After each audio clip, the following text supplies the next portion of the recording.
Pawi, ada Take lagi.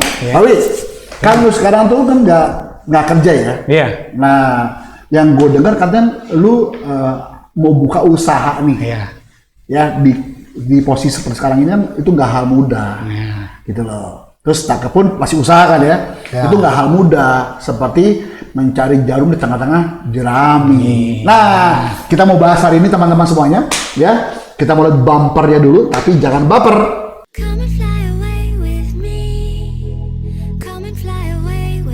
Shalom The Warriors, dalam program Tri Masketir ini ada banyak isu-isu yang kekinian yang sedang viral.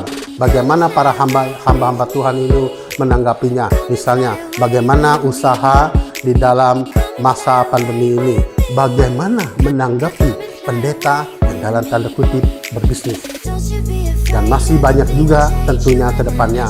Mari saksikan terus, jangan sampai kelewatan. Dan juga jangan lupa untuk like, subscribe, dan juga memberikan tanggapan atau komen dari Bapak Ibu dan bisa ditulis langsung.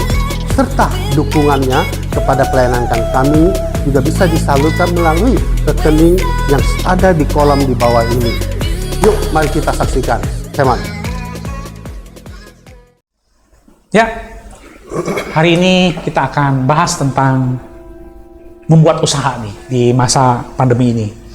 Nah, kita masih bersama Mas Bim. Halo, Mas Bimo dan Take. Dan nanti kita akan belajar banyak dari Take. Sebelum kita mulai, saya akan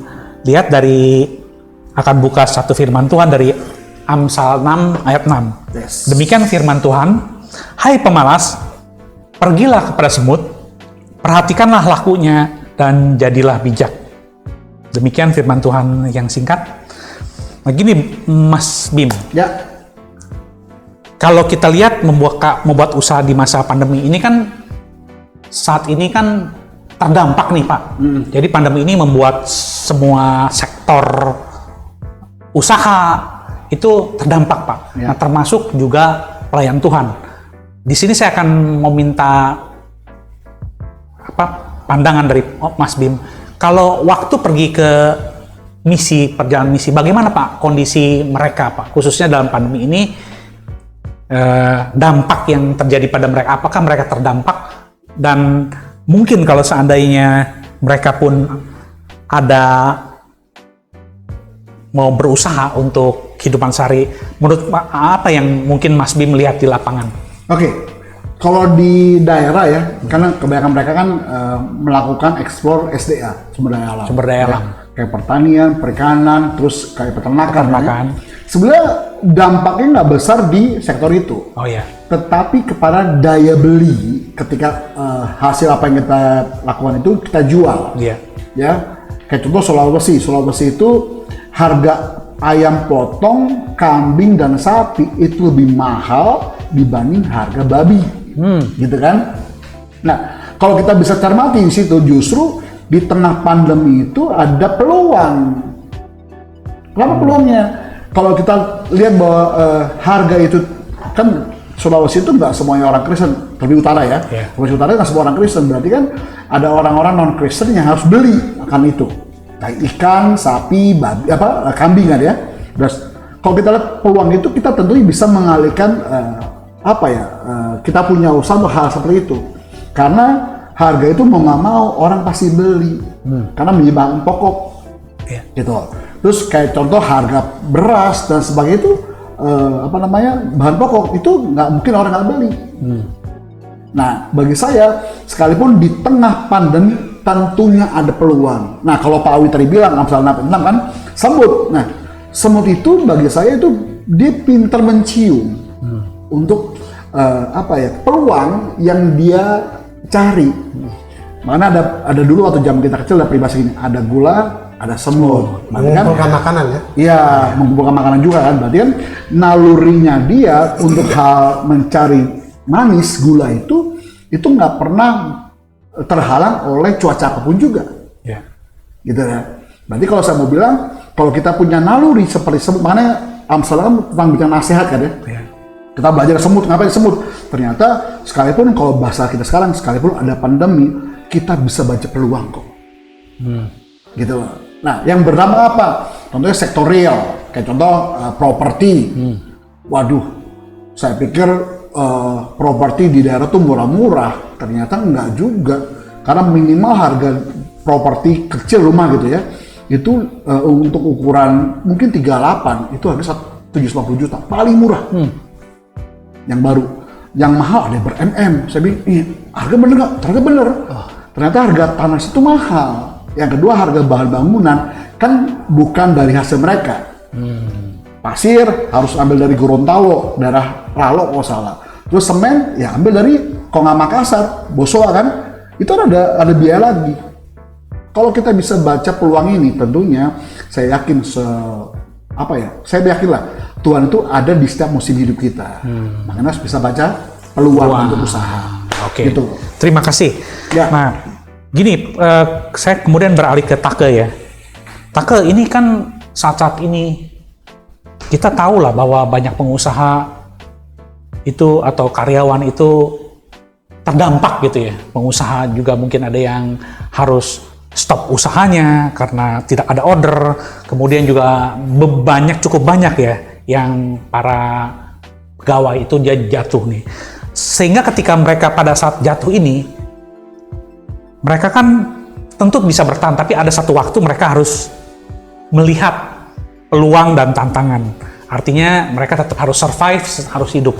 Nah, bagaimana Pak Riko melihatnya karena Pak Riko sebagai pengusaha, kira-kira ada nggak tips-tips Pak untuk mungkin yang para pendengar ini untuk peluang dan tantangan membuat usaha Pak?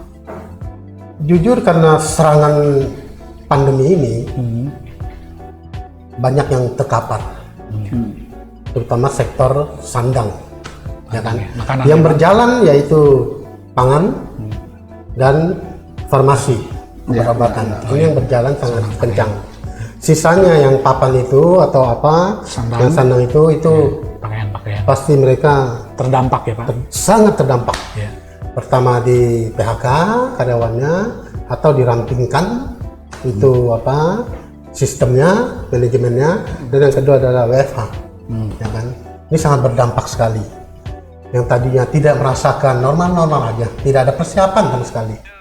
Tapi karena ini diserang secara tiba-tiba, berdampak semuanya.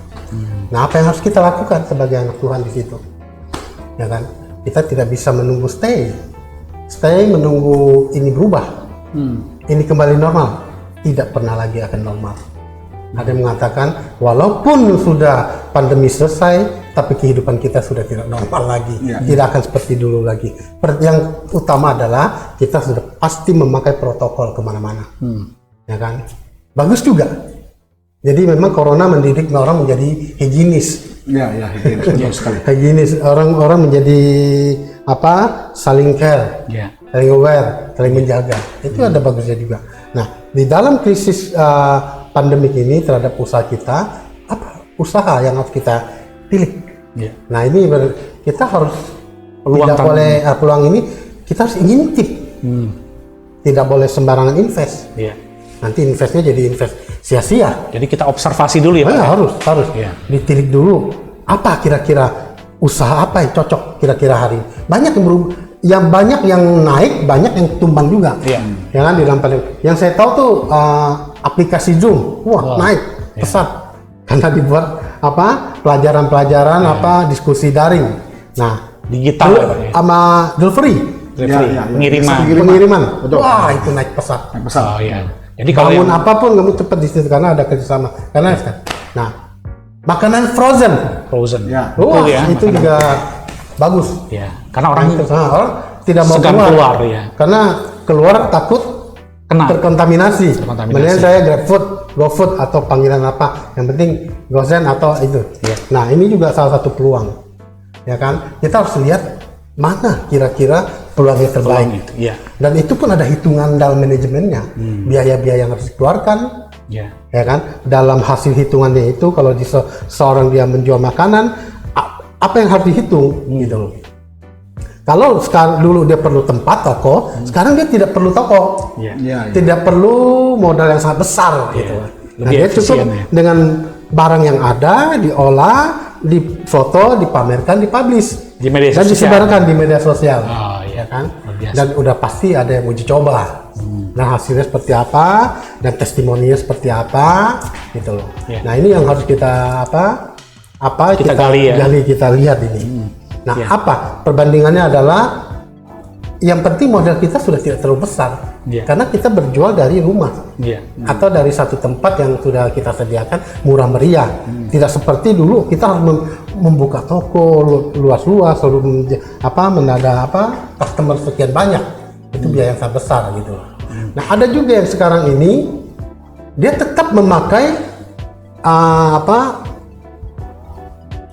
tempat yang besar untuk menarik klien jumlah besar, tapi mereka juga mempunyai rencana, misalnya investornya tidak satu, tidak tunggal. Iya. Dia investornya bisa banyak. Iya. Jadi di sini ada 5 investor. Iya. Konsorsium lah. Nah, ini juga bagus. Dia mempunyai 5 investor. Kalau 5 investornya ini mempunyai grup dan mempunyai massa, bayangkan. Iya. Satu orang punya massa 10.000. Massa di dalam grup WA-nya 10.000. Mereka membangun satu kafe. Bayangkan 10.000 dikali 5 massa yang datang. Betapa besar dia harus ininya, income yang masuk gitu kan. Nah, itu yang salah satu yang. Tapi dalam pembagian profitnya mereka itu terbagi 5, tapi untuk di dalam resiko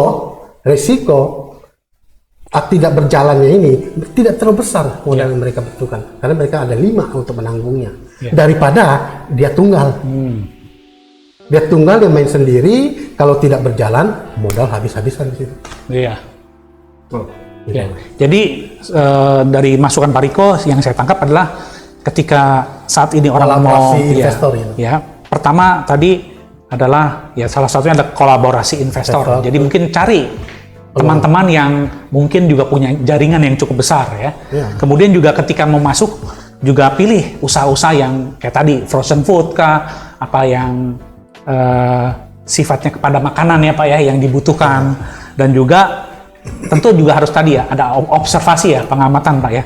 Dan tadi yang ketiga juga ada apa Pak tadi, selain frozen food ada jaringan kolaborasi, terus juga Modal kecil. ya apa tadi ya tadi kalau untuk perlu juga dilihat dari sekarang ini orang lebih suka mengarah kepada kuliner makanan ya Pak ya, sama alat-alat safety. ya Alat-alat safety yang orang lebih mengarahnya ke situ. seperti masker atau ya. Jadi memang di situ banyak yang lebih ini ya, lebih cenderung orang tilik daripada hal yang lain. Ya. Gitu loh. Jadi tetap semangat ya para pendengar. Nah, terus kemudian gini Pak, ini bagaimana Pak dari sisi rohani Pak ya? Karena kan ketika mereka mungkin terdampak, terus mereka juga mungkin bisa terbawa, boro-boro saya mau usaha, saya lagi jatuh nih. Nah, bagaimana dari sisi rohani Pak? Mungkin Pak Bimo bisa berikan kita wacana, berikan kita wawasan, bagaimana sih ketika kita jatuh nih ya, ketika kita mungkin ada yang sempat jadi apatis gitu ya, aduh nggak bisa lah, mungkin masih jauh nih. Nah, bagaimana Pak masukan atau wawasan dari Pak Bimo tentang dari sisi rohani Pak, supaya kita bisa tetap maju, tetap tidak ragu untuk memanfaatkan peluang ini Pak. Ya, jadi jangan kita ngomong masalah usaha dulu ya, masalah pelayanan ya. Yeah. Pelayanan itu di Alkitab sudah ngebahas tentang networking, berjejaring. Contoh, Paulus punya anak rohani Timotius, Paulus punya anak rohani Barnabas dan sebagainya kan ya. Mereka punya jaring di masing-masing kota tempat. Nah, itu prinsip Alkitab yang udah diberitahukan bahwa di dalam pelayanan, dalam kehidupan sehari-hari bersosial, tentunya harus berjejaring. Nah, banyak dari kita yang merasa bahwa enggak lah, ini pelayanan gue ngapain berjejaring, ngapain bukan networking, gitu kan ya. Nah, ternyata ketika seperti sekarang ini, jaringan itu yang sangat dibutuhkan. Contoh gitu ya. Ketika tadi Pak Wid ngomong pas lagi jatuh bagaimana, saya pernah jatuh kok. Tapi karena jaringan saya kuat, teman-teman saya itu solid, ya, mereka saling helping hand. Jadi ketika saya di atas, saya tarik mereka ke atas. Tapi ketika saya di bawah, mereka tarik saya ke atas. Nah, itu networking. Nah, bagaimana dengan pelayan kita hari ini? Pelayan kita nggak bisa lepas dari networking. Kenapa? Karena kalau saya merasa begini, oh saya pelayan, saya hamba Tuhan yang besar. Kalau saya ke daerah, tentu saya bisa buka pelayan sendiri. Nggak bisa hari ini. Oh, ya. Karena yang dibutuhkan adalah networking. Kerjasama ya Pak ya? Kerjasama, jaring itu. Jaringan. Nah, begitupun dalam kehidupan sehari-hari dan berbisnis. Ya. Peluang usaha ini ya. Peluang usaha. Itu kenapa tadi Taka bilang, frozen food dan sebagainya kan. Terus ada jasa pengiriman. Sebenarnya kita bisa usaha tanpa modal dengan networking tadi. Ya. Contohnya apa? Reseller. Ya. Nah, reseller itu pun bisa kita lakukan karena kita punya jaringan. Ya. Contoh, saya pernah jual sambal roa dari Palu. Orang bilang, Pak, sambal roa itu dari Manado, dari Ambon, Pak. Toh yang saya jual dari Palu itu bisa sampai ke luar negeri. Ya. Dan saya bisa menawari, kenapa saya bisa jual ke luar negeri? Karena saya punya jaringan. Ya. Gitu loh. Nah, berarti kan teman saya, produsen tadi buat, lalu saya jual, saya sebagai sole distributor, saya bisa orang-orang, Pak, saya boleh nggak jual? Silakan. Ya. Nah, jaringan inilah yang harus kita buat hari ini. Iya. Jaringan inilah yang bisa menghidupkan kita hari ini. Makanya, jangan pernah nutup diri nama dengan MLM lah, marketing lah. Itu bagi saya itu sosial bagus. Kenapa? Karena ketika dia buat pohon bisnis, kalau satu hidup, harus punya hidup yang lain. Supaya sama-sama naik ke atas. Jangan anti dengan namanya bisnis secara berjejaring tadi. Iya. Nah, kita pun sama. Ketika si Musa mengembalakan ya disuruh Tuhan, kan dia punya Nero dan sebagainya. Dia punya jaringan kan, punya komsel masing-masing bahasa saya. Nah, jaringan itu kan kuat. Akhirnya kita pun secara gereja paling mudah.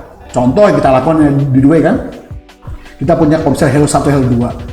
Saya tanya, apakah mereka jemaat kita di kota BSD? Enggak.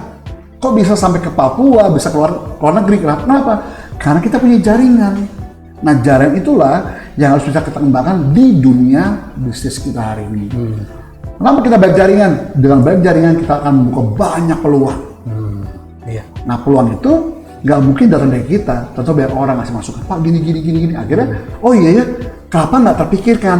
Kenapa? Karena banyak orang ngasih masukan. Ya. Gitu Pak Wi. Ya, terima kasih. Jadi dari masukan Pak Bimo juga kita kalau mau berbisnis seperti tadi contoh Pak Bimo yang biasanya umumnya sambal ya Pak ya tadi ya. Dia ambil, tetapi Pak Bimo ambil dari tempat Palu. Jadi yang saya simpulkan adalah bahwa ketika kita menjual barang itu harus ada daya tarik tersendiri. Jadi kalau mungkin kita tuh punya produk yang berbeda ya gitu ya Pak ya, yang punya daya tarik dan manfaatkan kolaborasi yang tadi disebutkan networking. Nah terus kemudian gini, saya akan nanti beralih ke Take. Take dalam prinsip manajemen ada yang ketika kita membuat sebuah usaha harus memperhatikan ini 4P nih, ada price, product, place, promotion. Nah mungkin Take saya untuk Take, Pak, bagaimana kalau pandangan Take ketika kita jualan kan saat ini, tentu kita berharap ya kalau dari segi price kita mau untung banyak nih Pak. Nah kalau saat ini bagaimana Pak pandangan kalau seandainya ada orang yang mau jual, saya mau jualan masuk, tetapi saya mau jual harga setinggi mungkin supaya untungnya sedikit sebanyak mungkin. Nah bagaimana kalau dalam praktek bisnis yang Pak Riko hadapi, Take hadapi saat ini? Kalau berangkat dari usaha dengan motivasi untuk untung, meraup keuntungan banyak, ya sebaiknya jangan berdagang. Ya. Jangan berdagang. Jadi jangan. Karena kenapa? Kalau kita mau profit ini secara continue, itu pasti profitnya tidak bisa besar. Ya. Yang namanya besar itu sekali timpuk selesai. 1 kali 2 bisnis selesai. Orang kapok ya Pak ya? Pasti selesai. Ya. Nah itu namanya bisnis 1 kali 2 orang. Ya kan? Tapi kalau harganya terjangkau, harganya masih oke, itu akan continue terus. Terus seperti kita dagang, kalau kita dagang makanan, ya kan? Yang pertama yang harus dibicarakan dulu adalah harga. Sebelumnya baru rasa. Ya, harga dulu. Terjangkau. Nah, ini harga berapa? Di level bawah, menengah atau atas? Nah, sekarang kalau dia harga atas, mahal nih, Iya. tapi rasanya tidak enak. Sekali, Produknya. orang makan sekali. Iya. Ini harga low banget, ya kan? Rasanya ya sama, maksudnya kurang begitu enak. Orang pasti bisa balik.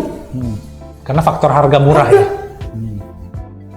Tapi kalau sudah atas harga nggak enak, kita pasti nggak balik. Iya. Tapi harga bawah merasa nggak enak. Nah sekarang kalau harga bawah rasanya enak, Nah, siap-siap kamu menghadapi tamu yang begitu banyak. ya. Pasti akan datang, orang akan ngomong, loh di sono ada makanan enak, murah lagi. Ya, ya, Waduh, itu nggak ada tempat parkir Pak, biasa sampai ke jalan-jalan. Saya kadang bingung, ini parkir apaan di jalanan sampai kiri kanan badan jalan diparkir gitu. Apa sih pas kita lihat, ini orang jual promo atau apa? Nggak tahu, kita jual pergi akhirnya samperin dia. Oh ternyata tuh harganya murah Pak. Dan lumayan. Jadi Apalagi enak ya, Pak? apalagi enak. Nah, mulut ke mulut. Apalagi sekarang jaringan media lihat bisa sampai kemana-mana, Iya. ya kan? Bukan satu lokasi dong, Tangsel gitu, bisa sampai ke Jakarta, Iya. viralnya gitu loh. Orang sampai dari Jakarta, Bekasi, dari Botabek ke sini cuma mau nyari ini doang, makanan ini doang, katanya murah, enak gitu kan, sampai bungkus-bungkus pulang. Nah, yang saya bilang itu kan berarti sudah enak, sudah harganya murah, enak. Iya. Jadi orang makan dan bawa Pulang. Mantap, Pak. Nah, saya ingat tuh di Kelapa Gading tuh Pak Wi kata ke ada yang namanya Jalan Kopior, ya. Ya. Sepanjang Jalan Kopior tuh itu jual mie ayam. A, B, C, F, Kompetitor banyak tuh. itu banyak nih. Tapi masing-masing rame. Masing-masing harga sama. Dan mereka nggak pernah saingan dengan, wah takut dicomot kayak gua enggak. Tahu kenapa kelebihan mereka? Masing-masing tuh punya taste sendiri. Yang kedua, cara pelayanannya berbeda-beda. Iya. Akhirnya Servis penting. Iya. pilihan kembali kepada customernya. Dia mau milih mana. Kalau gue sih dari Senin ketemu Jumat, gue bisa satu-satu gue masukin nih. Mantap. Gitu kan? Kenapa? Gue pengen rasa mie acong misalkan. Gue makan mie acong. Besok aloy. Iya. Ini dua mie yang berbeda. Iya. Sajiannya beda, rasa beda, pelayanan beda. Nah, jangan pernah takut nggak punya customer. Iya. Yang penting kita berikan servis yang terbaik. Betul. Gitu. Oh iya. Jadi rasanya kalau baik, harganya baik, servisnya Servisnya baik. baik. Baru mantap. bikin balik ini nanti. Jadi ketika teman-teman atau rekan-rekan yang mau masuk, jadi tadi ada produk diferensiasi. Jadi ketika walaupun sama jangan takut, tetapi kita harus punya apa sih kelebihan dari produk ini. Yang kedua juga tadi kalau bisa harga terjangkau dengan kualitas yang enak. Misalnya contoh kalau jual kuliner murah dan enak gitu ya. Ya terjangkau. Nah terus gini terakhir mungkin ini untuk Pak Bimo ya. Pak Bimo bisa nggak memberikan satu semangat nih atau motivasi nih? Karena kalau saat ini cukup banyak ya yang terdampak, artinya mereka juga harus berusaha kan untuk menghidupi sehari-hari. Move on dari situasi saat Bagaimana masukan Pak Bimo menghadapi situasi orang-orang banyak yang banyak di mana orang-orang banyak yang jadi kita bilang benar unemployment. Ya. Mereka jadi Depresi. kehilangan pekerjaan. Sementara mereka depresi. Sementara mereka pun waktu mencari pekerjaan sedikit mengalami kendala ya. tidak mudah lah. Ya. Bagaimana masukan Pak Bimo? Ya, gini. Mungkin nanti juga Tritake boleh tambahkan. Saya selalu ngasih masukan kepada semua orang yang saya temui, baik itu orang gereja, baik sekuler, baik umum ya. Saya bilang gini sama mereka, gue punya gelas, ya. Gelas itu gue siapin. Kapanpun gue isi gelas itu dengan kopi, teh, air putih, itu yang penting gue punya gelas. Selama gue punya wadah, gue nggak pernah takut akan isi apa hari ini. Berarti asal gue punya usaha, gue nggak pernah takut Tuhan ngasih gue berkat kayak apa. Ada sedikit kah, sedang kah, banyak kah, yang penting gue punya usaha. Usaha itu belum tentu dengan bentuk sebuah pekerjaan. Baik itu pelayanan pun, itu wadah. Iya. Yang penting teman-teman punya wadah untuk menampung berkat Tuhan. Saya pegang janji Tuhan dalam Yesaya. Begini, berkat Tuhan itu seperti gelombang laut yang tidak pernah putus. Kadang-kadang ombaknya kecil, kadang-kadang dia sedang, kadang besar. Tapi yang pasti ombak nggak pernah berhenti, tapi terus akan mengalir. Nah bagi saya, coba buat wadah. Lu punya HP, ya, semua punya smartphone di tangan lu. Bagi saya, life in hand, kehidupan kita di tangan kita. Lu jangan pakai HP ini untuk nyinyir, ya. Kata orang Manado, Carlota, ngomongin orang mulu. Tapi buat HP ini sebagai alat untuk kita bekerja, berusaha. Bisa di medsos lu buat usaha. Ya, kalau lu pelayan buat medsos lu sebagai sarana pelayanan. Jangan untuk cuma nge-like, nonton video porno, nonton YouTube yang nggak penting bagi gua. Tapi jadikan ini wadah. Supaya kita bisa menerima berkat Tuhan. Itu Pak Wi. Ya, saudara-saudara, saya sendiri belajar dari para hamba Tuhan ini, Mas Bimo yang keren banget di misi, sedangkan Pak Riko hatinya, walaupun seorang bisnismen pengusaha, hatinya untuk Tuhan. Demikian perjumpaan kita saat ini, nanti kita akan bertemu lagi dalam kesempatan berikutnya. Saya Pak Wijaya, Pak Wi. Saya Kake. Saya Mas Bimo. Tuhan Yesus Tuhan Yesus berkati. memberkati. Shalom. Shalom.